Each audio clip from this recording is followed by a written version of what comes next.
Salomón. De la sabiduría divina a la caída del reino. Capítulo 1. La sucesión del trono. En los últimos días del rey David, cuando las sombras de la vejez se extendían sobre el palacio real de Jerusalén, una tormenta política amenazaba con desgarrar el reino de Israel. El anciano monarca yacía en su lecho, cubierto de mantas que ya no podían calentar su cuerpo envejecido, mientras los príncipes del reino conspiraban por la sucesión. Basado en Primera Reyes chapter 1, versículos 1 4. Adonías, yo seré rey, soy el hijo mayor que queda vivo. El trono me pertenece por derecho. Preparen los carros y los jinetes. Que todo Israel sepa que Adonías será su nuevo señor. Adonías, cuarto hijo de David, se había alzado en rebelión. Era un hombre hermoso y ambicioso que nunca había conocido la disciplina de su padre. Organizó una gran celebración en Enrogel, invitando a sus hermanos y a los hombres de Judá, pero conspicuamente excluyó a Salomón, a Natán el profeta y a Benaía, el comandante de la guardia real. Betsabe, acercándose urgentemente a David. Mi señor y rey, ¿no juraste a tu sierva diciendo, Salomón, tu hijo reinará después de mí, y él se sentará en mi trono? Pero ahora Adonías reina, y tú, mi señor el rey, no lo sabes. Rey David, como vive Jehová, que ha redimido mi alma de toda angustia, que como te juré por Jehová Dios de Israel diciendo, tu hijo Salomón reinará después de mí, y él se sentará en mi trono en lugar mío. Así lo haré hoy. Las palabras del rey resonaron como truenos en el palacio. Inmediatamente David llamó a Sadoc el sacerdote, a Natán el profeta y a Benaía hijo de Joiada. La decisión estaba tomada. El anciano rey se irguió con la autoridad que aún poseía, sus ojos brillando con la determinación que una vez conquistó gigantes y edificó un reino. Rey David, dirigiéndose a sus leales, tomad con vosotros los siervos de vuestro señor, y haced subir a Salomón mi hijo en mi mula, y llevadlo a Gihón. Y allí lo ungirán Sadoc el sacerdote, y Natán el profeta por rey sobre Israel. Y tocaréis corneta, y diréis, viva el rey Salomón. El cortejo real descendió hacia las aguas de Gihón. Salomón, joven y leno de aprensión, montaba la mula real de su padre. El peso de la responsabilidad ya comenzaba a sentarse sobre sus hombros. A los 20 años, estaba a punto de convertirse en el señor del pueblo elegido de Dios. Sadoc el sacerdote, tomando el cuerno de aceite. En el nombre del Dios Altísimo, Creador del cielo y de la tierra, yo te ungo, Salomón, hijo de David, como rey sobre Israel. Que el Señor sea contigo, como fue con tu padre. El aceite sagrado fluyó sobre la cabeza de Salomón, simbolizando la unción divina. En ese momento, todo Israel conocería que tenía un nuevo rey. Las cornetas resonaron por toda Jerusalén, y el pueblo gritó con una sola voz. El pueblo. ¡Viva el rey Salomón! ¡Viva el rey! ¡Que sea bendito por el Dios de Israel! El sonido de la celebración llegó hasta Enrogel, donde Adonías y sus conspiradores festejaban prematuramente. Joab, el viejo general, fue el primero en comprender lo que significaba aquel clamor. Con preocupación creciente, ¿por qué se alborota la ciudad con este ruido? ¿Qué significa esta celebración? Jonatán, hijo de Abiatar, llegando corriendo, entra. Pues tú eres hombre valiente y traes buenas nuevas. Nuestro Señor el Rey David ha hecho rey a Salomón, y ha enviado con él a Sadoc el sacerdote y a Natán el profeta. Y lo han hecho montar en la mula del rey. Y Sadoc el sacerdote y Natán el profeta lo han ungido en Gihón por rey. Y de allí han subido con regocijo, y la ciudad está llena de alboroto. Este es el ruido que habéis oído. Un silencio mortal cayó sobre la celebración de Adonías. Los invitados, que momentos antes brindaban por su nuevo rey, ahora temblaban ante la perspectiva de ser considerados traidores. Uno por uno comenzaron a dispersarse, hasta que Adonías quedó solo con su ambición fracasada. Adonías, temblando de miedo, que el rey Salomón me jure hoy que no matará a espada a su siervo. Adonías huyó al tabernáculo y se asió de los cuernos del altar, buscando refugio en la misericordia divina. Cuando le informaron a Salomón, el nuevo rey mostró la primera muestra de la sabiduría que lo caracterizaría. Rey Salomón, con autoridad real pero también clemencia. Si él fuere hombre de bien, ni uno de sus cabellos caerá en tierra, mas si se hallare mal en él, morirá. Ahora pues, traedlo delante de mí. Capítulo 2. Los últimos consejos del rey David. Llegaron los días finales del rey David, el guerrero que había vencido a Goliat, conquistado Jerusalén y unificado las tribus de Israel, yacía en su lecho de muerte. Pero antes de partir hacia sus padres, tenía palabras finales para su hijo y heredero. Eran palabras que forjarían el carácter de Salomón y definirían su reinado. Rey David tomando las manos de Salomón. Yo sigo el camino de toda la tierra. Esfuérzate y sé hombre. Guarda los preceptos de Jehová tu Dios, andando en sus caminos y observando sus estatutos y mandamientos, sus decretos y sus testimonios, de la manera que está escrito en la ley de Moisés, para que prosperes en todo lo que hagas y en todo aquello que emprendas. El anciano rey hizo una pausa. Sus ojos se llenaron de la sabiduría acumulada en décadas de reinado. Había conocido las alturas de la victoria y las profundidades de la tragedia personal. Había pecado gravemente y había encontrado el perdón divino. Ahora, con sus últimas fuerzas, transmitía todo lo que había aprendido. Para que confirme Jehová la palabra que me habló diciendo, si tus hijos guardaren mi camino, andando delante de mí con verdad, de todo su corazón y de toda su alma, jamás faltará de ti varón en el trono de Israel. Salomón escuchaba cada palabra con profunda atención. Comprendía que no solo estaba recibiendo consejos paternos, sino las claves para mantener la alianza que Dios había establecido con la casa de David. El futuro de Israel dependía de su fidelidad al Todopoderoso. Rey Salomón. Padre, tus palabras quedan grabadas en mi corazón como si fueran escritas con buril sobre piedra. Caminaré en los caminos del Señor como tú me has enseñado. David también le dio consejos prácticos sobre asuntos de Estado. Le habló de Joab, el general que había servido fielmente, pero que había derramado sangre en tiempos de paz. Le advirtió sobre Simei, quien había maldecido al rey en tiempos de adversidad.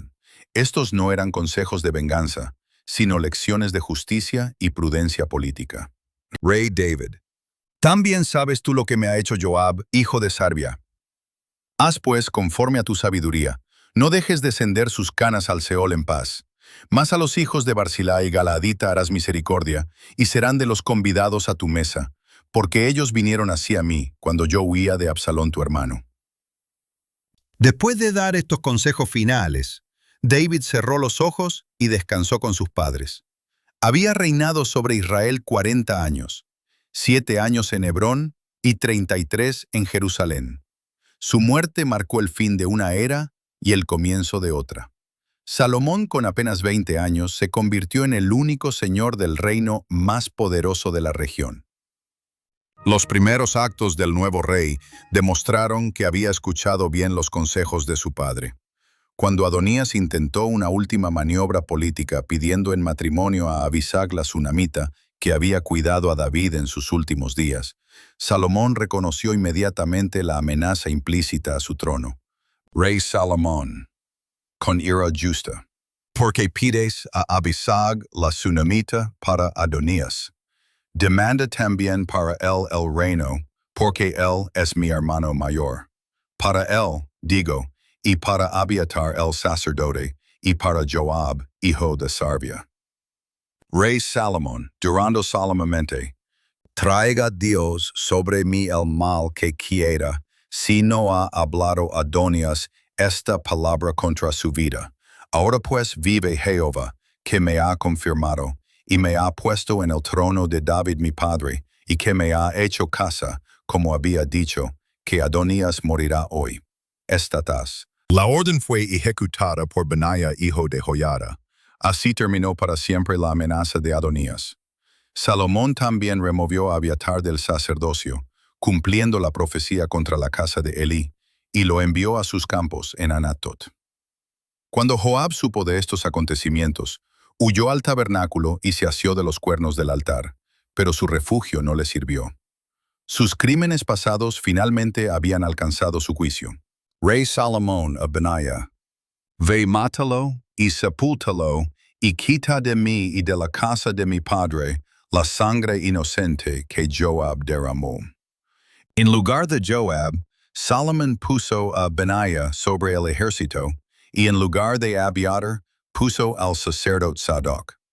El reino había sido purificado de los elementos desleales, y Salomón había demostrado que, aunque joven, podía actuar con la firmeza que exigía la realeza. El trono de David estaba seguro en sus manos. Capítulo 3. La petición de sabiduría. Una vez consolidado su reinado, Salomón sintió el peso de la responsabilidad que descansaba sobre sus jóvenes hombros. Gobernar al pueblo de Dios no era tarea para tomarse a la ligera. A diferencia de otros reyes que confiaban únicamente en su propia fuerza o astucia, Salomón comprendía que necesitaba algo más: sabiduría divina. El joven rey viajó a Gabaón, donde se encontraba el lugar alto más importante del reino. Allí estaba el tabernáculo del Señor que Moisés había hecho en el desierto y el altar de bronce que había construido Bezaleel. Era el lugar más sagrado para ofrecer sacrificios a Jehová antes de que se construyera el templo en Jerusalén. Y Salomón subió allá al altar de bronce que estaba delante de Jehová en el tabernáculo de reunión y ofreció sobre él 1000 holocaustos. 1000 holocaustos. Era una ofrenda de magnitud extraordinaria, que demostraba la sinceridad y la devoción del corazón de Salomón. El humo de los sacrificios se elevaba hacia el cielo como incienso aromático, llevando consigo las oraciones y peticiones del joven monarca. Esa noche, después de tan generosa ofrenda, Dios mismo visitó a Salomón en sueños. Dios, apareciendo en sueños a Salomón: Pide lo que quieras que yo te dé. Era una oferta sin precedentes. El creador del universo, el Dios que había liberado a Israel de Egipto y le había dado la tierra prometida, ofrecía al joven rey cualquier cosa que pudiera desear: poder ilimitado, riquezas sin medida, larga vida, victoria sobre sus enemigos. Todo estaba a su alcance. Pero la respuesta de Salomón reveló la nobleza de su corazón. Rey Salomón, tú hiciste gran misericordia a tu siervo David mi padre, porque él anduvo delante de ti en verdad, en justicia y con rectitud de corazón para contigo, y tú le has reservado esta tu gran misericordia en que le diste hijo que se sentase en su trono, como sucede en este día. Rey Salomón, continuando con sinceridad: Ahora pues, Jehová Dios mío, tú me has puesto a mí, tu siervo, por rey en lugar de David mi padre, y yo soy joven, y no sé cómo entrar ni salir, y tu siervo está en medio de tu pueblo, al cual tú escogiste, un pueblo grande que no se puede contar ni numerar por su multitud. Estas palabras revelaron la profunda comprensión que Salomón tenía de su posición. No se veía a sí mismo como un conquistador que había tomado el trono por fuerza, sino como un siervo colocado por Dios para pastorear a su pueblo. Reconocía su juventud e inexperiencia, pero también la magnificencia del pueblo que se le había confiado. Rey Salomón, haciendo su petición: Da pues a tu siervo corazón entendido para juzgar a tu pueblo y para discernir entre lo bueno y lo malo. Porque ¿quién podrá gobernar este tu pueblo tan grande? La petición era perfecta. No pidió riquezas para sí mismo, ni larga vida, ni la muerte de sus enemigos. Pidió sabiduría para servir mejor al pueblo de Dios. En esas palabras se reveló el corazón de un verdadero rey, uno que entiende que el liderazgo es servicio y que el poder se da para bendecir a otros, no para beneficio personal. Dios complacido con la petición. Por cuanto demandaste esto, y no pediste para ti muchos días, ni pediste para ti riquezas, ni pediste la vida de tus enemigos, sino que demandaste para ti inteligencia para oír juicio. He aquí lo he hecho conforme a tus palabras. He aquí que te he dado corazón sabio y entendido, tanto que no ha habido antes de ti otro como tú, ni después de ti se levantará otro como tú. Pero Dios, en su generosidad infinita, no se detuvo ahí. Debido a que Salomón había mostrado tal nobleza de corazón, el Señor decidió bendecirlo también con lo que no había pedido. Dios continuando sus promesas, y aún también te ha dado las cosas que no pediste, riquezas y gloria, de tal manera que entre los reyes ninguno haya como tú en todos tus días, y si anduvieres en mis caminos, guardando mis estatutos y mis mandamientos, como anduvo David tu padre, yo alargaré tus días. Cuando Salomón despertó de su sueño, su corazón estaba lleno de gozo y temor reverente. Había experimentado un encuentro directo con el Dios Altísimo y las promesas que había recibido eran más extraordinarias de lo que jamás hubiera imaginado. Inmediatamente regresó a Jerusalén y se presentó ante el arca del pacto de Jehová. Y vino a Jerusalén, y se presentó delante del arca del pacto de Jehová, y sacrificó holocaustos y ofreció sacrificios de paz, e hizo banquete a todos sus siervos. El banquete no era solo una celebración personal, sino un acto de gratitud compartida. Salomón quería que todo su reino participara de la alegría de las bendiciones recibidas. Poco sabía él que muy pronto tendría la oportunidad de demostrar que la sabiduría prometida por Dios realmente habitaba en él. Capítulo 4. El juicio de las dos madres. No pasó mucho tiempo antes de que la sabiduría prometida por Dios fuera puesta a prueba de la manera más dramática. Una mañana, mientras Salomón celebraba su corte real en el gran salón de juicios del palacio, dos mujeres se presentaron ante él, llevando una disputa que parecía imposible de resolver. Ambas eran prostitutas, mujeres de la clase más baja de la sociedad, pero su caso pondría a prueba incluso al rey más sabio. Primera mujer. Llorando desesperadamente. Señor mío, yo y esta mujer morábamos en una misma casa. Y yo di a luz estando con ella en la casa. Y aconteció al tercer día después que yo di a luz, que esta mujer también dio a luz. Y morábamos nosotras juntas. Ninguno de fuera estaba en casa, sino nosotras dos en la casa. La mujer hablaba entre sollozos. Su dolor era evidente. Sostenía en sus brazos a un bebé vivo, mientras miraba con ojos llenos de acusación a la otra mujer que estaba frente a ella. Los cortesanos se inclinaron hacia adelante, intrigados por esta inusual situación que había llegado hasta el mismo rey. Primera mujer, continuando su relato. Y una noche el hijo de esta mujer murió, porque ella se acostó sobre él. Y se levantó a medianoche y tomó a mi hijo de junto a mí, estando yo tu sierva durmiendo, y lo puso a su lado, y puso a su lado a su hijo muerto. Y cuando yo me levanté de mañana para dar el pecho a mi hijo, he aquí que estaba muerto, mas observándolo por la mañana, vi que no era mi hijo, el que yo había dado a luz. Un murmullo recorrió la sala del trono. Era una acusación gravísima, que una madre hubiera cambiado deliberadamente a su hijo muerto por el hijo vivo de otra mujer. Pero antes de que el rey pudiera responder, la segunda mujer se adelantó con vehemencia. Segunda mujer. No, mi hijo es el que vive, y tu hijo es el muerto. Ella miente delante del rey. Este niño que tengo en mis brazos salió de mis entrañas. Primera mujer, respondiendo con igual vehemencia. No, tu hijo es el muerto, y mi hijo es el que vive. Tú eres la mentirosa. Tú eres quien cambió los niños en la oscuridad de la noche. Las dos mujeres comenzaron a gritar, una contra la otra, cada una afirmando ser la verdadera madre del niño vivo. Los cortesanos miraron al joven rey, preguntándose cómo podría resolver un caso donde no había testigos, donde ambas partes afirmaban lo mismo y donde la evidencia física era inexistente. Era exactamente el tipo de situación que había llevado a Salomón a pedir sabiduría. Rey Salomón, permaneciendo calmado en medio del caos. Esta dice, mi hijo es el que vive y tu hijo es el muerto. Y la otra dice, no, sino tu hijo es el muerto y mi hijo es el que vive. Salomón resumió el caso con claridad, pero todos en la sala sabían que eso no resolvía nada. ¿Cómo podría un rey, por sabio que fuera, determinar la verdad en tal situación? Fue entonces cuando la sabiduría divina se manifestó de manera sorprendente e inesperada.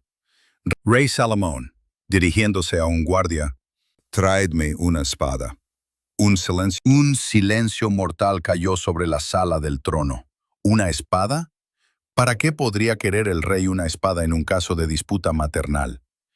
El guardia trajo rápidamente la espada real, una hoja brillante y afilada que reflejaba la luz de las antorchas del salón. Rey Salomón, levantando la espada, «Partid por la mitad al niño vivo, y dad la mitad a la una, y la otra mitad a la otra». Los cortesanos contuvieron la respiración. Había perdido la razón el joven rey. Realmente pensaba resolver la disputa matando al niño. Pero antes de que alguien pudiera protestar, la reacción de las dos mujeres reveló la brillantez del plan de Salomón. La verdadera madre, gritando con horror y arrojándose hacia el rey. «Ah, señor mío, dad a esta el niño vivo y no lo matéis. Se lo ruego por todo lo que es sagrado. Mejor que viva con ella que muerto en mis brazos». Las entrañas de la verdadera madre se conmovieron ante la amenaza a la vida de su hijo. Estaba dispuesta a renunciar a él completamente antes que verlo morir. Su amor maternal era tan profundo que prefería el dolor de la separación antes que la tragedia de la muerte. La falsa madre, con frialdad calculada, «Ni para mí ni para ti, partidlo». Estas palabras sellaron su destino. Una verdadera madre jamás consentiría en la muerte de su hijo, pero esta mujer, consumida por los celos y la envidia, prefería que nadie tuviera al niño si ella no podía tenerlo. En ese momento, toda la sala comprendió la genialidad del juicio de Salomón. Rey Salomón bajando la espada y señalando a la primera mujer, «Dada aquella el niño vivo y no lo matéis, y ella es su madre». La verdadera madre se desplomó de rodillas, llorando de alivio y gratitud mientras recibía de vuelta a su hijo. La falsa madre fue expulsada de la presencia del rey, su engaño expuesto para que todo el reino lo viera. Pero lo más importante era lo que este juicio había revelado sobre el nuevo rey de Israel. Y todo Israel oyó aquel juicio que había dado el rey, y temieron al rey porque vieron que había en él sabiduría de Dios para juzgar. La noticia del juicio se extendió por todo el reino como fuego en hierba seca. Desde Dan hasta Beerseba, el pueblo hablaba de la extraordinaria sabiduría de su joven rey. Habían visto algo que trascendía la inteligencia humana normal. Era verdaderamente la sabiduría de Dios manifestándose a través de Salomón. El reino había encontrado en él no solo un gobernante, sino un juez que podía discernir la verdad en las situaciones más complejas. Capítulo I. La organización del reino. La sabiduría de Salomón no se limitaba a resolver disputas judiciales. Como verdadero estratega, comprendía que un reino próspero requería una organización eficiente y una administración sabia. Procedió entonces a estructurar su gobierno de una manera que se convertiría en modelo para futuras generaciones. Rey Salomón, dirigiéndose a sus consejeros, «Un reino dividido contra sí mismo no puede permanecer. Pro un reino bien organizado, donde cada hombre conoce su lugar y cumple su función, florecerá como el jardín del Edén». Salomón estableció una estructura gubernamental que dividiría las responsabilidades entre los hombres más capaces del reino. Azarías, hijo de Sadoc, fue puesto como sacerdote principal, mientras queElijoref y Ahías, hijos de Sisa, fueron nombrados secretarios reales. Josafat, hijo de Ahilud, continuó como cronista, un cargo que había ocupado también bajo David. Nombrando a sus oficiales, Benaya, hijo de Joiada, estará sobre el ejército, y Sadoc y Abiatar serán los sacerdotes. Azarías, hijo de Natán, estará sobre los gobernadores, y Zabud, hijo de Natán, será ministro principal y amigo del rey. Azarías, hijo de Natán, estará sobre los gobernadores, y Asadud, hijo de Natán, será. Pero la innovación más brillante de Salomón fue la división del reino en 12 distritos administrativos, cada uno responsable de abastecer la corte real durante un mes del año. Esta organización no solo aseguró un suministro constante para el palacio, sino que también distribuyó equitativamente la carga fiscal entre todas las tribus. Rey Salomón explicando su sistema. Cada distrito proveerá para la casa real durante un mes. Así ninguna región llevará una carga excesiva, y el reino entero participará en sostener el gobierno que los protege y gobierna. La provisión diaria para la casa de Salomón era verdaderamente regia: 30 coros de flor de harina, 60 coros de harina ordinaria, 10 bueyes gordos, 20 bueyes de pasto, 100 ovejas, sin contar los ciervos, gacelas, corzos y aves gordas. Era una muestra de la prosperidad que había llegado a Israel bajo el reinado del hijo de David. Porque él señoreaba en toda la región al oeste del río, desde Tifsa hasta Gaza, sobre todos los reyes al oeste del río, y tuvo paz por todos lados alrededor. El reino de Salomón se extendía desde el río Éufrates hasta la tierra de los filisteos y hasta la frontera de Egipto. Era el cumplimiento de las promesas que Dios había hecho a Abraham acerca de la tierra que heredarían sus descendientes. Nunca antes había Israel conocido tal expansión territorial ni tal prosperidad. Y Judá e Israel vivían seguros, cada uno debajo de su parra y debajo de su higuera, desde Dan hasta Beerseba, todos los días de Salomón. Esta descripción poética captura la esencia de la edad dorada de Israel. Vivir, cada uno debajo de su parra y debajo de su higuera, significaba seguridad, prosperidad y paz. No había amenazas externas, no había guerras internas, no había hambre ni pestilencia. Era una época de bendición sin precedentes. Salomón también desarrolló un programa militar sofisticado. Tenía 40,000 pesebres para los caballos de sus carros y 12,000 jinetes. Los carros de guerra eran la última tecnología militar de la época, y Salomón se aseguró de que Israel tuviera la fuerza militar más avanzada de la región. Rey Salomón. Walling sobre the decent races reino. La paz se mantiene no solo con buenas intenciones, sino con la fuerza para defender lo que es justo. Nuestros enemigos deben saber que Israel no es presa fácil. Pero lo que verdaderamente distinguía a Salomón era su sabiduría, que crecía día a día. Su entendimiento era tan vasto que se comparaba con la arena que está a la orilla del mar. Su sabiduría era mayor que la de todos los orientales, y que toda la sabiduría de Egipto, las dos regiones más famosas por su conocimiento en aquella época. Era más sabio que todos los hombres, más que Etán Esraita, y que Emán, Calcol y Darda, hijos de Mahol, y su nombre era conocido entre todas las naciones de alrededor. Salomón compuso 3,000 proverbios, y sus cantares fueron 1,005. Disertó sobre los árboles, desde el cedro del Líbano hasta el hisopo que nace en la pared. También disertó sobre los animales, sobre las aves, sobre los reptiles y sobre los peces. Era un verdadero polímata, un genio renacentista antes del Renacimiento. Y venían de todos los pueblos a oír la sabiduría de Salomón y de todos los reyes de la tierra que habían oído de su sabiduría. La corte de Salomón se convirtió en una universidad internacional, donde Embajadores, comerciantes, eruditos y reyes venían no solo para hacer negocios, sino para escuchar las palabras de sabiduría del rey hebreo. Israel había pasado de ser una confederación tribal a convertirse en el centro intelectual y cultural del mundo antiguo.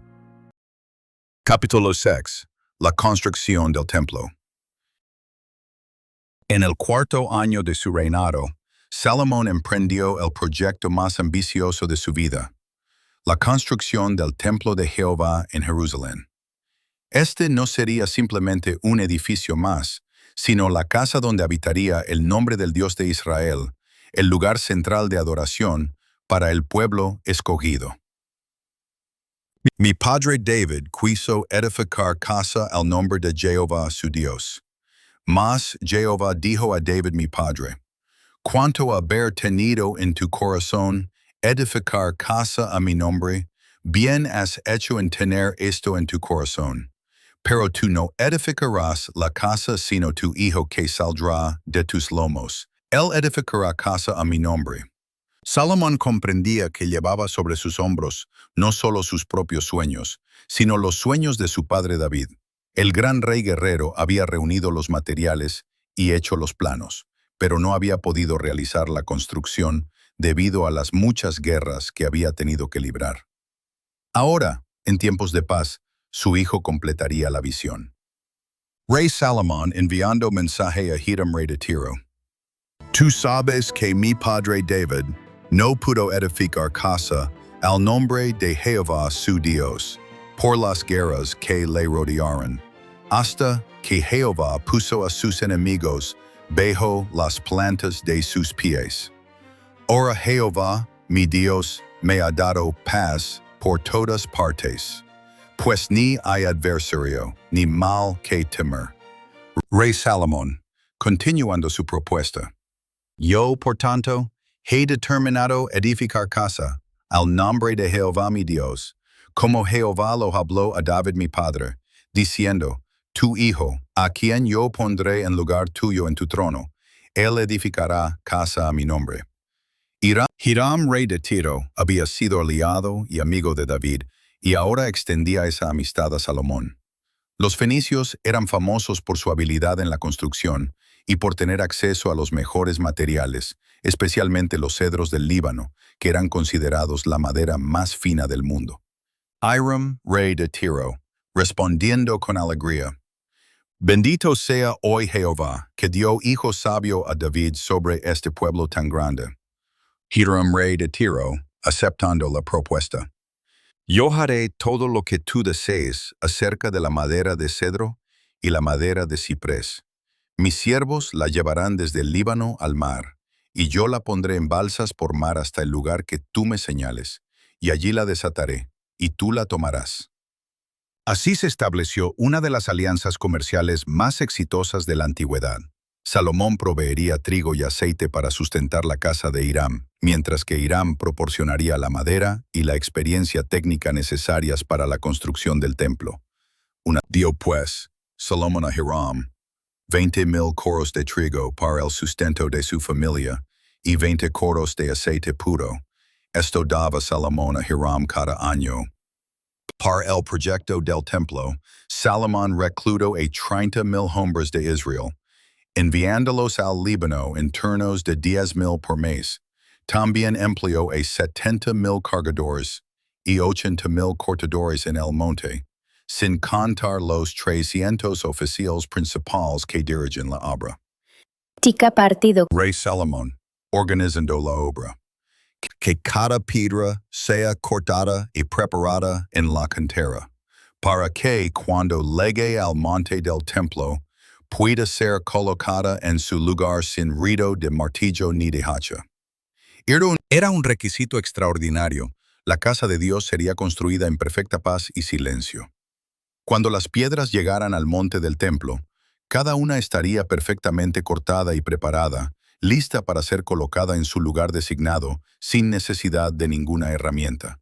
Y edificaron la casa con piedras que traían ya acabadas, de tal manera que cuando la edificaban ni martillos ni hachas se oyeron en la casa, ni ningún instrumento de hierro. El templo mismo era una obra maestra de arquitectura y artesanía. Media 60 codos de largo, 20 de ancho y 30 de alto.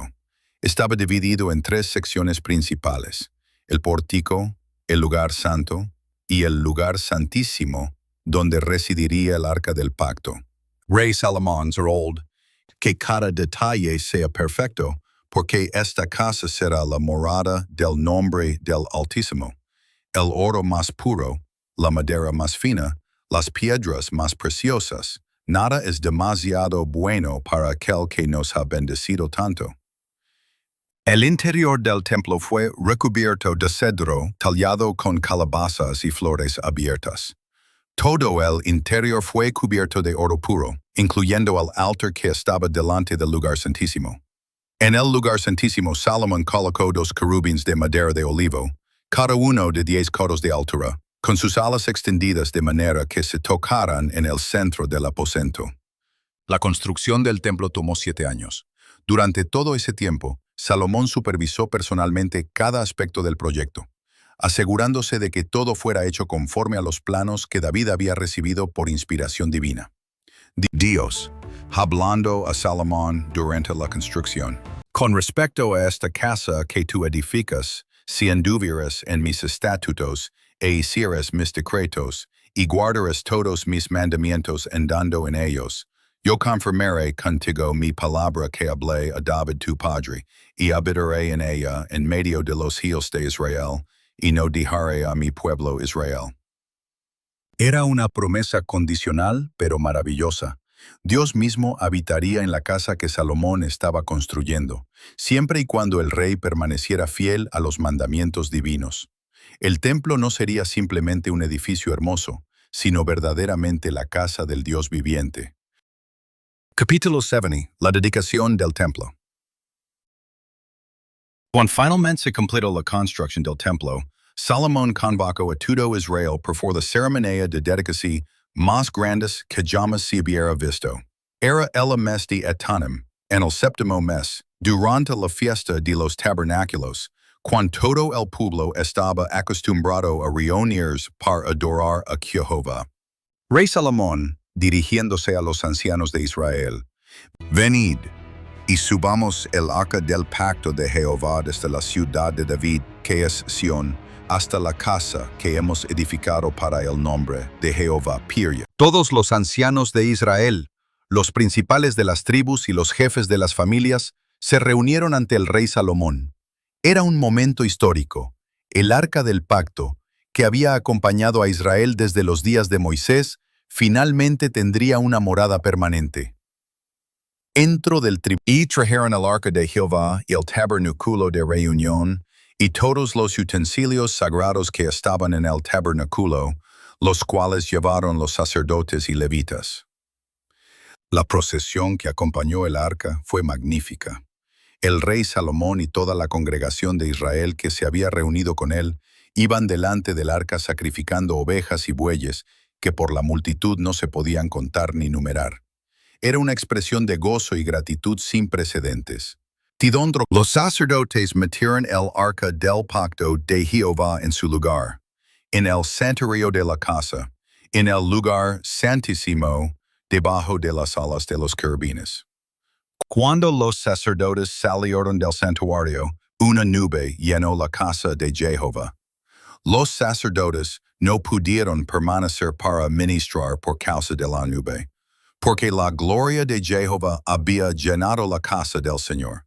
Era la misma gloria que había llenado el tabernáculo en el desierto, confirmando que Dios había aceptado esta nueva morada.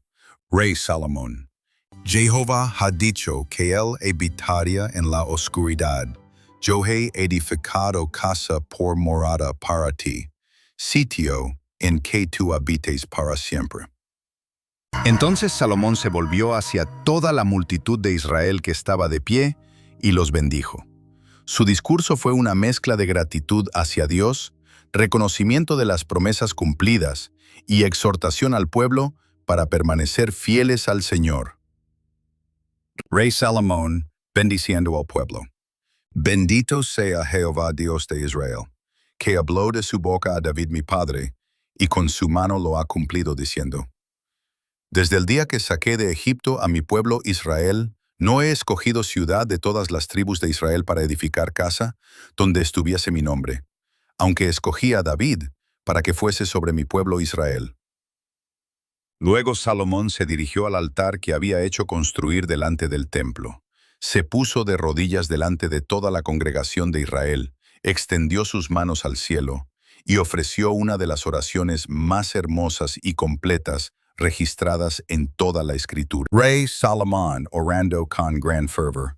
Jehová Dios de Israel, no hay Dios como tú, ni arriba en los cielos, ni abajo en la tierra, que guardas el pacto y la misericordia a tus siervos, que caminan delante de ti con todo su corazón, que has cumplido a tu siervo David mi padre lo que le prometiste, lo dijiste de tu boca, y con tu mano lo has cumplido, como sucede en este día.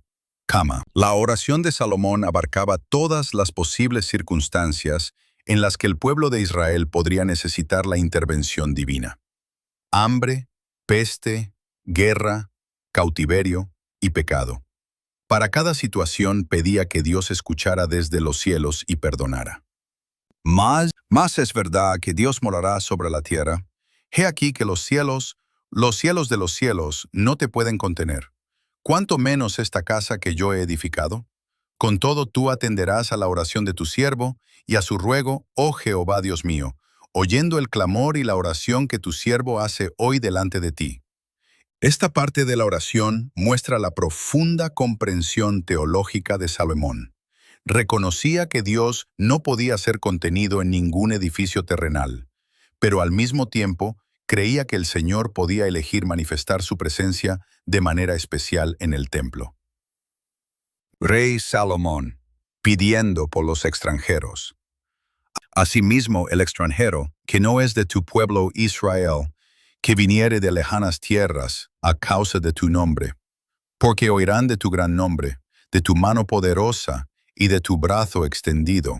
Cuando viniere a orar a esta casa, tú oirás en los cielos, en el lugar de tu morada, y harás conforme a todo aquello por lo cual el extranjero hubiere clamado a ti, para que todos los pueblos de la tierra conozcan tu nombre y te teman, como tu pueblo Israel, y entiendan que tu nombre es invocado sobre esta casa que yo edifiqué. Esta petición reveló la visión universal de Salomón. El templo no sería solo para Israel, sino un lugar donde todas las naciones podrían venir a buscar al Dios verdadero. Era una anticipación profética del mensaje que después llevarían los profetas sobre la salvación para todos los pueblos. Rey Salomón concluyendo su oración. Sea pues perfecto vuestro corazón para con Jehová nuestro Dios, andando en sus estatutos y guardando sus mandamientos, como en el día de hoy. Cuando Salomón terminó de orar, descendió fuego del cielo y consumió el holocausto y los sacrificios, y la gloria de Jehová llenó la casa. Todos los hijos de Israel vieron descender el fuego y la gloria de Jehová sobre la casa, y se postraron sobre sus rostros en el pavimento, y adoraron, alabando a Jehová diciendo, porque Él es bueno, y su misericordia es para siempre. El pueblo adorando en unísono, porque Él es bueno, y su misericordia es para siempre. Alabado sea el nombre de Jehová. Entonces el rey y todo el pueblo ofrecieron sacrificios delante de Jehová. Salomón ofreció como sacrificio de paz 22,000 bueyes y 120,000 ovejas. Así dedicaron la casa de Jehová, el rey y todos los hijos de Israel. La celebración duró 14 días, 7 para la dedicación del templo y 7 para la fiesta de los tabernáculos. La visita de la reina de Saba. La fama de la sabiduría de Salomón se había extendido por todas las naciones conocidas, llegando hasta los confines de la tierra. En las tierras del sur, en el reino de Saba, una reina poderosa y sabia escuchó los relatos sobre el rey de Israel que superaba en sabiduría a todos los hombres de su tiempo. Reina de Saba a sus consejeros. Los comerciantes que regresan de las tierras del norte Hablan de un rey cuya sabiduría supera todo entendimiento. Dicen que resuelve los problemas más difíciles con palabras que revelan el corazón humano, y que su conocimiento abarca desde los cedros hasta los animales más pequeños. Consejero real. Majestad, también y hablan de riquezas sin medida, de un templo de oro, y de una corte más espléndida que todas las conocidas. Pero los hombres tienden a exagerar cuando hablan de tierras lejanas. Reina de Saba, con determinación. Entonces iré yo misma a comprobarlo. Si estos relatos son ciertos, debo conocer a este Salomón, y si son falsos, es mejor que lo sepa también. Preparad una caravana digna de una reina. Llevaremos los mejores regalos de nuestras tierras. La decisión de la reina de emprender un viaje tan largo y peligroso hasta Jerusalén no fue tomada a la ligera.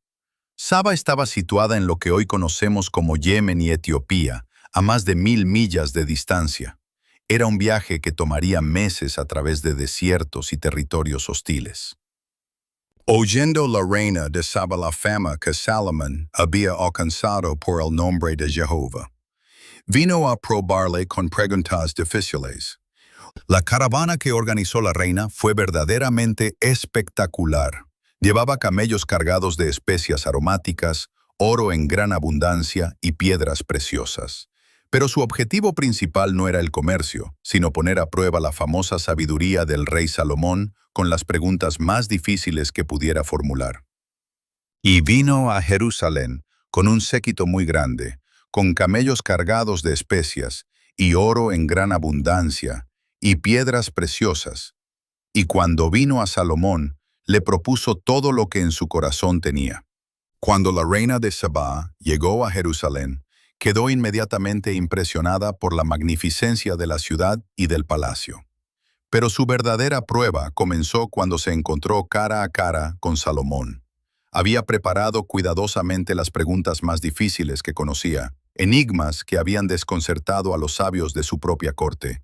Reina de Saba, planteando sus primeras preguntas. Rey Salomón, se dice que tu sabiduría supera la de todos los hombres. Permíteme ponerte a prueba con algunos enigmas que han desconcertado a los sabios de mi reino. La tradición conserva algunos de los enigmas que la reina planteó a Salomón. Aunque las escrituras no registran las preguntas específicas, se dice que preguntó sobre los misterios de la naturaleza, sobre la justicia, sobre la vida y la muerte, y sobre los caminos de Dios con los hombres. Y Salomón le contestó todas sus preguntas, y nada hubo que el rey no le contestase. Una por una, Salomón respondió a todas las preguntas de la reina. No solo dio respuestas correctas, sino que sus explicaciones revelaron una profundidad de entendimiento que superó todas las expectativas de la visitante real. Cada respuesta abría nuevos horizontes de comprensión y mostraba conexiones que ella nunca había percibido. reina de Saba asombrada. Verdaderamente, no creía las palabras que escuché en mi tierra acerca de tus cosas y de tu sabiduría hasta que he venido. Y mis ojos han visto que ni aún se me dijo la mitad. Es mayor tu sabiduría y bien que la fama que yo había oído. Pero la admiración de la reina no se limitó solo a la sabiduría de Salomón. Cuando vio la casa que había edificado, la comida de su mesa, las habitaciones de sus oficiales, el estado y los vestidos de los que le servían, sus maestresalas y los holocaustos que ofrecía en la casa de Jehová, se quedó sin aliento. Reina de Saba, continuando su elogio. Bienaventurados tus hombres, dichosos estos tus siervos, que están continuamente delante de ti y oyen tu sabiduría. Jehová tu Dios sea bendito, que se agrado de ti para ponerte en el trono de Israel. Porque Jehová ha amado siempre a Israel, te ha puesto por rey, para que hagas derecho y justicia. Las palabras de la reina revelaron su profunda comprensión espiritual. Reconoció que la sabiduría y prosperidad de Salomón no eran simplemente logros humanos, sino bendiciones de Jehová. También entendió que el propósito de estas bendiciones era que Salomón pudiera gobernar con justicia y rectitud. Y dio ella al rey 120 talentos de oro, y mucha especiería, y piedras preciosas. Nunca vino tan gran cantidad de especias aromáticas como la reina de Sabá dio al rey Salomón. Los regalos de la reina fueron extraordinarios. 120 talentos de oro equivalían a más de 4 toneladas del metal precioso. Las especias que trajo eran tan abundantes y de tal calidad que nunca antes se había visto algo similar en Israel. Pero Salomón no se quedó atrás en generosidad. Consentoso, él midió de Fimal a mundo, y el rey Salomón dio a la reina de Sabá todo lo que ella quiso, y todo lo que pidió, además de lo que Salomón le dio, conforme a la magnificencia del rey Salomón. Después de una estadía que probablemente duró varios meses, la reina de Sabá emprendió el viaje de regreso a su tierra, llevando consigo no solo riquezas materiales, sino algo mucho más valioso: el conocimiento del Dios verdadero de Israel y la amistad del rey más sabio de la tierra. Reina de Saba en su despedida. Rey Salomón, he venido buscando sabiduría y he encontrado mucho más. He visto la gloria del Dios de Israel manifestada en tu reino. Que la paz sea contigo y que Jehová continúe bendiciendo a Israel. La visita de la reina de Sabá se convirtió en símbolo de cómo la sabiduría y la gloria del reino de Salomón atraían a todas las naciones hacia el conocimiento del Dios verdadero. Era el cumplimiento de las promesas hechas a Abraham, que en su descendencia serían benditas todas las familias de la tierra. Capítulo 9. La riqueza y gloria de Salomón. En apogeo de su reinado, Salomón alcanzó un nivel de riqueza y esplendor que no tenía paralelo en el mundo antiguo. Su reino se había convertido en el centro del comercio internacional, y las caravanas de todas las naciones venían a Jerusalén, llevando sus tesoros para intercambiar por la sabiduría y los productos de Israel. El peso del oro que Salomón tenía de renta cada año era 666 talentos de oro, sin lo de los mercaderes, y de la contratación de especias, y de todos los reyes de Arabia, y de los principales de la tierra. 666 talentos de oro al año representaban más de 25 toneladas del metal precioso. Esta cifra no incluía los ingresos adicionales del comercio, los tributos de los reyes vasallos, ni los regalos que constantemente llegaban de las naciones extranjeras que buscaban la alianza y la sabiduría de Salomón. Rey Salomón, dirigiéndose a sus arquitectos, que se hagan 200 paveses de oro batido, 600 ciclos de oro se emplearán en cada pavés, y que se hagan 300 escudos de oro batido, 3 libras de oro se emplearán en cada escudo. Estos escudos y paveses no eran para la guerra, sino para ceremonias.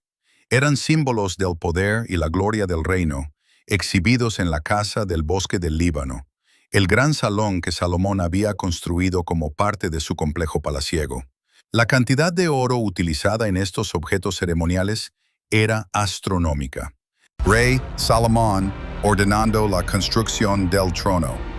Haced además un gran trono de marfil y cúbrelo de oro purísimo, que tenga 6 gradas y la parte alta redonda por detrás, que tenga brazos a uno y otro lado del asiento, y 2 leones que estén junto a los brazos. El trono de Salomón se convertiría en legendario. Estaba hecho del marfil más fino, cubierto completamente de oro puro, y adornado con 12 leones de oro, uno en cada extremo de las 6 gradas que conducían al asiento real. Era una obra de arte que superaba en magnificencia a cualquier trono conocido en el mundo antiguo. Mena de Sol. No hubo trono semejante en reino alguno. Asimismo, toda la vajilla del rey Salomón era de oro, y toda la vajilla de la casa del bosque del Líbano era de oro fino. Nada era de plata, porque en tiempo de Salomón no era apreciada. La declaración de que nada era de plata, porque no era apreciada, revela el nivel extraordinario de riqueza alcanzado por el reino. La plata, que en cualquier otra corte habría sido considerada un metal precioso, en el Palacio de Salomón era tan común que se consideraba de poco valor comparada con el oro que abundaba por todas partes. Rey Salomón, explicando su flota comercial. Porque el rey tenía en el mar una flota de naves de Tarsis con la flota de Hiram. Una vez cada 3 años venía la flota de Tarsis y traía oro, plata, marfil, monos y pavos reales. Las naves de Tarsis eran los buques de carga más grandes y avanzados de la época, capaces de realizar viajes largos y transportar grandes cantidades de mercancías. Estas expediciones comerciales, que se realizaban en sociedad con Hiram, rey de Tiro, traían no solo metales preciosos, sino también productos exóticos de tierras lejanas. Así excedía el rey Salomón a todos los reyes de la tierra en riquezas y en sabiduría. Así excedía el rey Salomón a todos los reyes de la tierra. Esta no era simplemente una declaración de orgullo nacional, sino una realidad reconocida internacionalmente. Los embajadores y comerciantes de todas las naciones daban testimonio de que no existía en el mundo conocido un reino que pudiera compararse con Israel en riqueza material y sabiduría gubernamental. Y toda la tierra procuraba ver el rostro de Salomón, para oír la sabiduría que Dios había puesto en su corazón.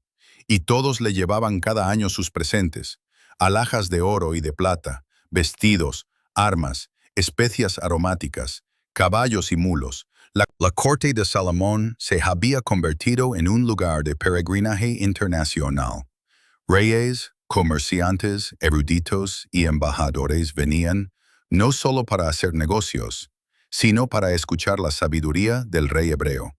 Cada visitante traía regalos, contribuyendo así continuamente a la riqueza del reino.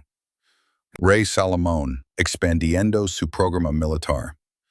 Juntad carros y gente de a caballo, y tuvo 1,400 carros y 12,000 jinetes, los cuales puso en las ciudades de los carros, y con el rey en Jerusalén. La fuerza militar de Salomón no se limitaba a números impresionantes, sino que representaba la última tecnología militar de la época. Los carros de guerra eran las armas más avanzadas disponibles, y tener 1,400 de ellos convertía a Israel en una de las superpotencias militares de la región. E hizo el rey que en Jerusalén la plata llegara a ser como piedras, y los cedros como cabrahigos de la cefela en abundancia. Esta descripción poética captura la realidad económica del reino de Salomón. La plata era tan abundante que había perdido su valor especial, como las piedras comunes, y los cedros del Líbano, la madera más preciada del mundo, era tan común en Jerusalén como los sicomoros locales. Rey Salomón desarrollando el comercio internacional. Los mercaderes del rey traían caballos de Egipto y de Coa los traían por precio. Y subían y sacaban de Egipto un carro por 600 ciclos de plata, y un caballo por 150, y así los sacaban por mano de ellos todos los reyes de los Hiteos y los reyes de Siria. Salomón había establecido un monopolio lucrativo en el comercio de caballos y carros entre Egipto y los reinos del norte. Su posición geográfica estratégica le permitía controlar las rutas comerciales más importantes del mundo antiguo, obteniendo ganancias sustanciales de cada transacción. Pero en medio de toda esta prosperidad material, había señales de que algo comenzaba a cambiar en el corazón del rey. La riqueza y el poder, que inicialmente habían sido bendiciones de Dios, comenzaron a ejercer una influencia sutil pero persistente sobre las decisiones y prioridades de Salomón. Capítulo Dem. Las esposas extranjeras. A medida que el poder y la fama de Salomón crecían, las alianzas políticas se multiplicaban. En el mundo antiguo, los matrimonios reales eran la forma más común de sellar tratados y garantizar la paz entre las naciones. Lo que comenzó como una estrategia política prudente se convertiría gradualmente en la semilla de la caída espiritual del rey más sabio de la tierra. Pero el rey Salomón amó además de la hija de Faraón, y muchas mujeres extranjeras, a las de Moab, a las de Amón, a las de Edom, a las de Sidón y las Eteas. El primer matrimonio político de Salomón había sido con la hija del faraón de Egipto, una alianza que había traído gran prestigio a Israel.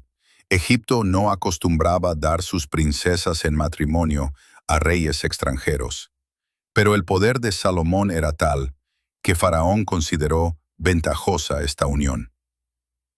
Consejero real advirtiendo al rey: Majestad, la ley de Moisés es clara respecto a los matrimonios con mujeres extranjeras.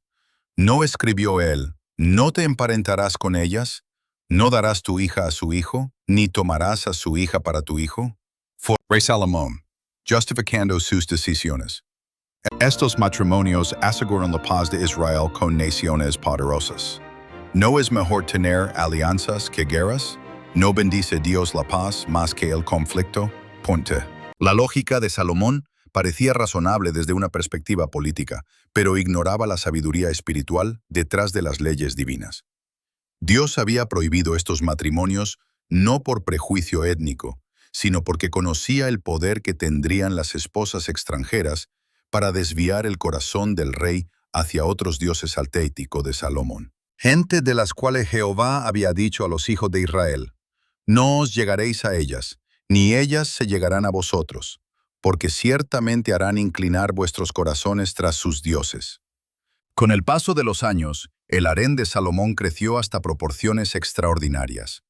Las escrituras registran que tuvo 700 esposas que eran princesas y 300 concubinas.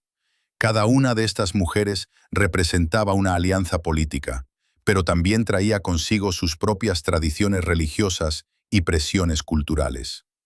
Una esposa moabita, hablando con otras esposas extranjeras: el rey nos permite mantener nuestras costumbres en privado, pero ¿cuándo podremos adorar abiertamente a nuestros dioses? ¿Cuándo construir santuarios donde podamos ofrecer los sacrificios de nuestros padres? Una princesa sidonia. Astarte ha sido la diosa de mi pueblo por generaciones. No puedo simplemente olvidar las tradiciones que mi madre me enseñó. Debemos hablar con el rey sobre esto. Al principio, Salomón resistió estas presiones. Su corazón aún estaba firmemente establecido en la adoración a Jehová.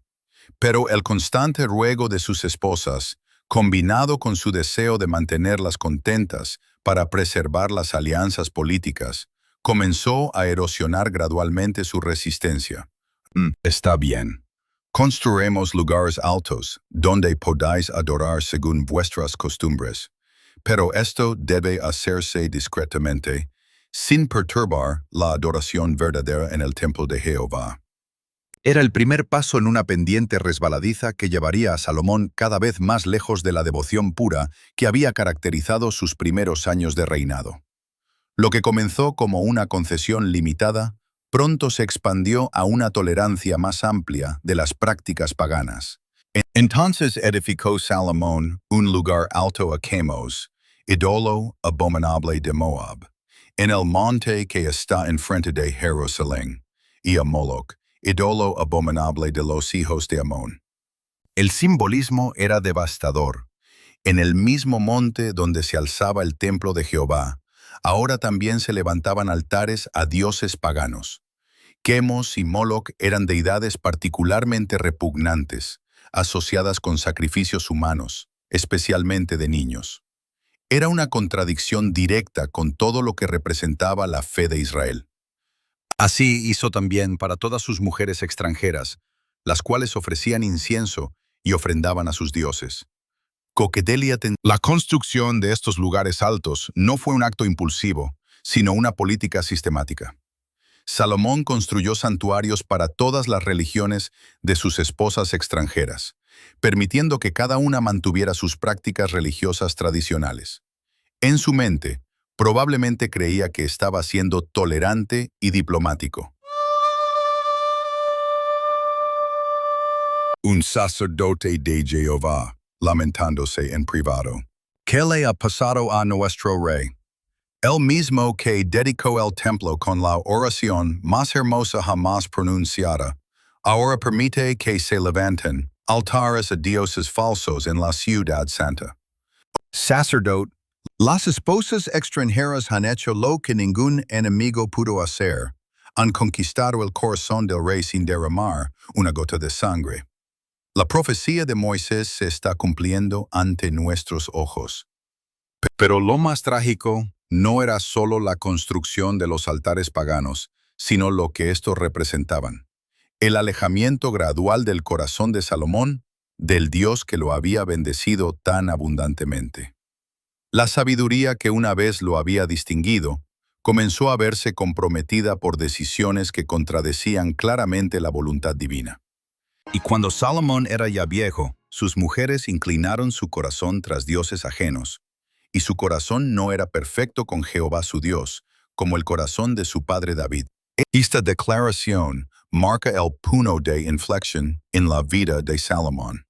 El rey que había pedido sabiduría por encima de todo, que había construido el templo más glorioso jamás visto, que había sido visitado por la reina de Saba debido a su reputación de piedad, ahora tenía un corazón dividido entre Jehová y los dioses de las naciones. Capítulo 11. La ira de Dios y el juicio. La paciencia de Dios es grande, pero no infinita. El Señor que había bendecido tan abundantemente a Salomón, que le había dado sabiduría sin igual y riqueza sin medida, que había puesto su nombre en el templo que el rey había construido, no podía permanecer indiferente ante la idolatría que ahora manchaba su ciudad santa. Salomón siguió a Astarte, diosa de los sidonios, y a Milcom, ídolo abominable de los amonitas. E hizo Salomón lo malo ante los ojos de Jehová, y no siguió cumplidamente a Jehová como David su padre. El contraste con David era particularmente doloroso. A pesar de que David había cometido pecados graves, su corazón había permanecido fundamentalmente dirigido hacia Dios. Había buscado el perdón y había mantenido su devoción al Señor. Salomón, en cambio, se había apartado gradualmente hasta llegar a participar activamente en la adoración de dioses falsos, manifestando su ira. Y se enojó Jehová contra Salomón, por cuanto su corazón se había apartado de Jehová Dios de Israel, que se le había aparecido 2 veces. La referencia a las 2 apariciones divinas hacía el pecado de Salomón aún más grave. Dios se le había aparecido en Gabaón, cuando pidió sabiduría, y nuevamente, después de la dedicación del templo. En ambas ocasiones había recibido promesas extraordinarias, pero también advertencias claras sobre las consecuencias de apartarse de los caminos del Señor.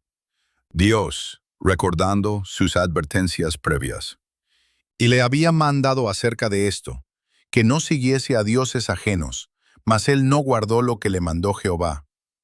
La desobediencia de Salomón no era el resultado de ignorancia o confusión. Había recibido instrucciones directas del mismo Dios que lo había exaltado al trono. Su idolatría era una rebelión consciente contra la voluntad divina, claramente expresada. Dios, por cuanto ha habido esto en ti, y no has guardado mi pacto y mis estatutos que yo te mandé, romperé de ti el reino y lo entregaré a tu siervo. Sin embargo, no lo haré en tus días, por amor a David tu padre, lo romperé de la mano de tu hijo. El juicio era severo, pero templado con misericordia. El reino sería dividido, pero no en los días de Salomón. Dios honraría la memoria de David, postergando la ejecución completa del juicio. Sin embargo, las consecuencias del pecado ya comenzarían a manifestarse durante el reinado de Salomón. 4. Dios limitando la severidad del juicio. Pero no romperé todo el reino, sino que daré una tribu a tu hijo, por amor a David mi siervo, y por amor a Jerusalén, la cual yo he elegido. Incluso en su ira, Dios recordaba sus promesas a David. La dinastía davídica no sería completamente destruida, y Jerusalén mantendría su posición especial. Pero el reino unificado que David había construido y Salomón había expandido sería fragmentado para siempre. Los efectos del juicio divino no tardaron en manifestarse. Enemigos que habían estado subyugados durante décadas comenzaron a levantarse contra Israel. La paz que había caracterizado todo el reinado de Salomón empezó a desmoronarse. Y Jehová despertó un adversario a Salomón, a Hadad Edomita, del linaje real, en Edom. Hadad había escapado a Egipto cuando David conquistó Edom años atrás. Ahora fortalecido por el apoyo del faraón, regresaba para reclamar su reino ancestral. Era una amenaza directa a las rutas comerciales que habían enriquecido tanto a Israel. Durante años he esperado en el exilio mientras los israelitas dominaban mi tierra, pero he escuchado que su rey se ha apartado de su Dios. Es hora de reclamar lo que es mío por derecho. Dios también levantó otro adversario, Rezón hijo de Eliada, quien había huido de su señor Hadadezer rey de Soba. Rezón reunió gente cerca de él y se hizo capitán de una banda de salteadores. Luego se estableció en Damasco y reinó en Siria, convirtiéndose en una amenaza constante para las fronteras norteñas de Israel. Fue adversario de Israel todos los días de Salomón y además del mal que hizo Hadad. Tuvo aversión a Israel y reinó sobre Siria. Pero la amenaza más seria no venía de enemigos externos, sino de dentro del mismo reino. Jeroboam, hijo de Nabat, un efrateo de Sereda, siervo de Salomón, comenzó a mostrar señales de rebelión. Era un hombre valiente y trabajador que había sido puesto por Salomón sobre toda la carga de la casa de José. Ahías el profeta, encontrándose con Jeroboam en el camino. Toma para ti los 10 pedazos de este manto que he rasgado, porque así dijo Jehová Dios de Israel. He aquí que yo rompo el reino de la mano de Salomón, y a ti te daré 10 tribus. La profecía de Ahías fue un acto simbólico dramático que confirmó el juicio que Dios había pronunciado contra Salomón. El manto rasgado representaba la división inminente del reino, y los 10 pedazos simbolizaban las 10 tribus que serían arrancadas de la casa de David. Ahías el profeta explicando las razones del juicio. Por cuanto me han dejado y han adorado a Astarte, diosa de los Sidonios, a Chemos, dios de Moab, y a Milcom, dios de los hijos de Amón, y no han andado en mis caminos para hacer lo recto delante de mis ojos, y mis estatutos y mis decretos como hizo David su padre. Cuando Salomón se enteró de la profecía de Ahías y de las actividades sediciosas de Jeroboam, procuró matar al futuro rey rebelde. Pero Jeroboam huyó a Egipto, donde encontró refugio bajo la protección del faraón Sisac hasta la muerte de Salomón. Los últimos años del reinado de Salomón fueron una sombra de los primeros.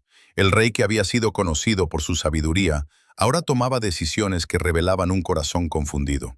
El reino que había conocido una paz sin precedentes, ahora enfrentaba amenazas desde múltiples frentes. Capítulo 12. La muerte de Salomón y la división del reino. Después de 40 años en el trono, el reinado de Salomón llegó a su fin. El rey que había comenzado su gobierno pidiendo sabiduría para servir mejor a Dios y a su pueblo, murió con un corazón dividido entre Jehová y los dioses de las naciones. Su muerte marcó no solo el fin de una era, sino el comienzo de la fragmentación del reino que David había unificado. Los demás hechos de Salomón y todo lo que hizo y su sabiduría, ¿no está todo escrito en el libro de los Hechos de Salomón? Los días que Salomón reinó en Jerusalén sobre todo Israel fueron 40 años. 40 años de reinado que habían visto el apogeo de Israel como potencia mundial, pero también el inicio de su declive espiritual. Durante esas 4 décadas, Israel había pasado de ser una confederación tribal a convertirse en un imperio, desde una sociedad agrícola a ser el centro del comercio internacional. Y durmió Salomón con sus padres, y fue sepultado en la ciudad de David su padre, y reinó en su lugar Roboam su hijo. Roboam subió al trono con la expectativa de continuar la gloria del reinado de su padre. Era joven e inexperto, pero había heredado el reino más próspero y poderoso que Israel jamás hubiera conocido. Sin embargo, también heredó las tensiones y resentimientos que se habían acumulado durante los últimos años de Salomón. Una de las primeras pruebas de su reinado llegó cuando el pueblo se reunió en Siquem para hacerlo rey. Era una tradición antigua. Aunque la sucesión dinástica estaba establecida, el pueblo aún tenía derecho a presentar sus peticiones al nuevo monarca. Jeroboam, regresando del exilio y hablando por el pueblo. Tu padre agravó nuestro yugo. Ahora pues disminuye tú algo de la dura servidumbre de tu padre, y del yugo pesado que puso sobre nosotros, y te serviremos. La petición era razonable. Durante sus últimos años, Salomón había impuesto cargas cada vez más pesadas sobre el pueblo para financiar sus proyectos de construcción y mantener su lujoso estilo de vida. Los impuestos eran altos, el trabajo forzado era común, y la gente estaba cansada de tanto peso fiscal. Rey Roboam pidiendo tiempo para considerar. Idos, y de aquí a 3 días volved a mí. Y el pueblo se fue. Roboam consultó primero con los ancianos que habían servido delante de Salomón su padre mientras vivía. Estos hombres experimentados habían visto la evolución del reino durante 4 décadas y entendían las consecuencias de las decisiones políticas. Los ancianos, aconsejando sabiduría. Si tú fueres hoy siervo de este pueblo, y los sirvieres, y responderes y les hablares buenas palabras, ellos te servirán para siempre. Y era un consejo sabio y político. El liderazgo verdadero se basa en el servicio, no en la dominación. Si Roboam mostraba comprensión y alivio a las cargas del pueblo, ganaría su lealtad permanente. Pero el joven rey no estaba satisfecho con este consejo. Rey Roboam, ¿cómo aconsejáis vosotros que responda a este pueblo que me ha hablado diciendo, disminuye algo del yugo que tu padre puso sobre nosotros? Los jóvenes consejeros, con arrogancia, así hablarás a este pueblo que te ha dicho estas palabras. Tu padre agravó nuestro yugo, mas tú disminúyenos algo, así les hablarás. El menor dedo mío es más grueso que los lomos de mi padre.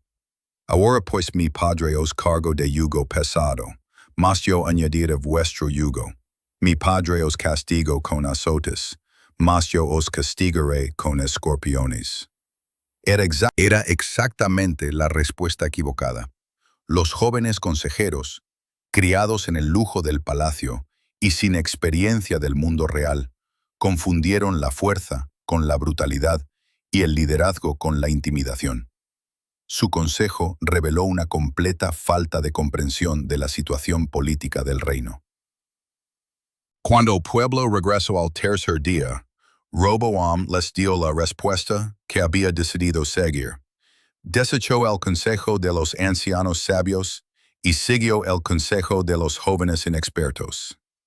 Rey Roboam, respondiendo duramente al pueblo, mi padre agravó vuestro yugo, pero yo añadiré a vuestro yugo. Mi padre os castigó con azotes, mas yo os castigaré con escorpiones. La reacción del pueblo fue inmediata y devastadora. Las palabras de Roboam no solo rechazaban su petición razonable, sino que prometían una opresión aún mayor. Era exactamente lo que las tribus del norte habían temido. El pueblo, gritando su rebelión, ¿qué parte tenemos nosotros con David? No tenemos heredad en el hijo de Isaí. Israel a tus tiendas, David mira ahora por tu casa. Oh mi Dios. Era el grito de independencia que marcaría la división permanente del reino. Las 10 tribus del norte rechazaron la autoridad de la casa de David y se separaron para formar su propio reino. Solo las tribus de Judá y Benjamín permanecieron leales a Roboam. Así apartó Israel de la casa de David hasta hoy. Y aconteció que oyendo todo Israel que Jeroboam había vuelto, enviaron y le llamaron a la congregación, y le hicieron rey sobre todo Israel, sin quedar tribu alguna que siguiese la casa de David, sino solo la tribu de Judá.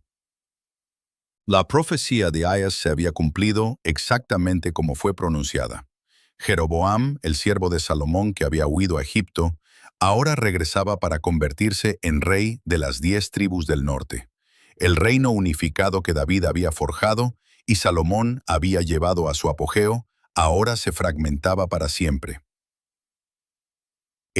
Cuando Roboam envió a Doram, que estaba sobre los tributos, para intentar restaurar su autoridad sobre las tribus rebeldes, el pueblo lo apedreó hasta matarlo. Era una declaración clara de que no había vuelta atrás en su decisión de independizarse. Entonces el rey Roboam se apresuró a subirse en un carro y huir a Jerusalén. He embellished the collapse of in the Imperium of Solomon, in one sole decisions imprudenti, having paid 3 quarts of match urine. The glory of Israel con potencia unificada. Epílogo. Las lecciones de Salomón. La historia de Salomón es una de las más complejas y conmovedoras de toda la escritura. Es la historia de un hombre que alcanzó las alturas más elevadas de la sabiduría, la riqueza y el poder, pero que también experimentó una de las caídas más trágicas registradas en la historia humana. ¿Qué podemos aprender de la vida de Salomón? Su historia nos enseña que ni la sabiduría más grande, ni las riquezas más abundantes, ni el poder más absoluto pueden preservar un corazón que se aparta de Dios. Salomón comenzó su reinado con humildad, pidiendo sabiduría para servir mejor al pueblo de Dios. Esta actitud de siervo lo llevó a recibir bendiciones extraordinarias. Pero gradualmente, el éxito mismo se convirtió en una trampa. Las riquezas que debían ser una bendición se volvieron una distracción. El poder que debía usarse para la justicia se empleó para la autoindulgencia. El pecado de Salomón no fue de un momento, sino de un proceso. No se despertó un día decidiendo adorar ídolos. Fue una serie de pequeñas concesiones, cada una aparentemente razonable en su momento, que lo llevaron gradualmente lejos del camino de la rectitud. Las esposas extranjeras no llegaron de una vez, sino una por una, cada matrimonio justificado por razones políticas. Los lugares altos no se construyeron en un día, sino gradualmente, conforme las presiones se intensificaban.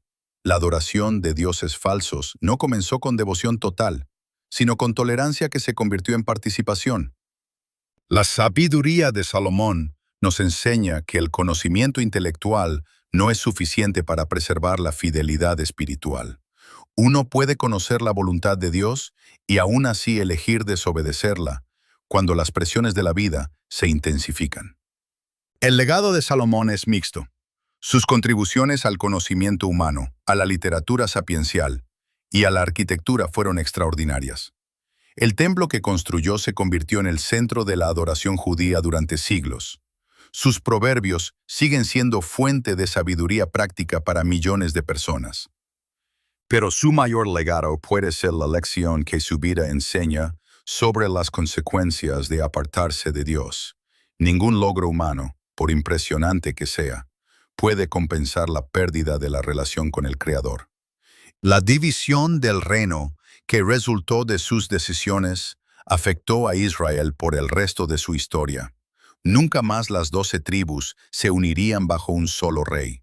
Las guerras civiles, las invasiones extranjeras y finalmente el exilio, todo se puede rastrear hasta las decisiones tomadas en los últimos años del reinado de Salomón. Sin embargo, incluso en el juicio, la misericordia de Dios se manifestó. La promesa a David no fue completamente anulada.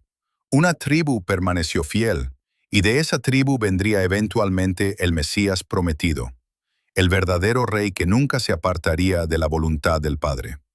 La historia de Salomón nos recuerda que la grandeza humana es frágil y que la fidelidad a Dios debe ser cultivada diariamente. No importa cuán altos sean los logros alcanzados, es una historia de advertencia, pero también de esperanza. Advertencia sobre los peligros del compromiso espiritual y esperanza en la fidelidad constante de Dios hacia aquellos que mantienen sus corazones dirigidos hacia Él. Palabras finales. Que la historia de Salomón nos inspire a buscar la sabiduría verdadera, pero también nos advierta sobre los peligros de permitir que cualquier cosa por buena que parezca, tome el lugar de Dios en nuestros corazones, porque al final no es la sabiduría, ni la riqueza, ni el poder lo que determina el valor de una vida, sino la fidelidad al Dios que nos creó para su gloria. El fin de todo el discurso oído es este: teme a Dios y guarda sus mandamientos, porque esto es el todo del hombre. Eclesiastés 12:13.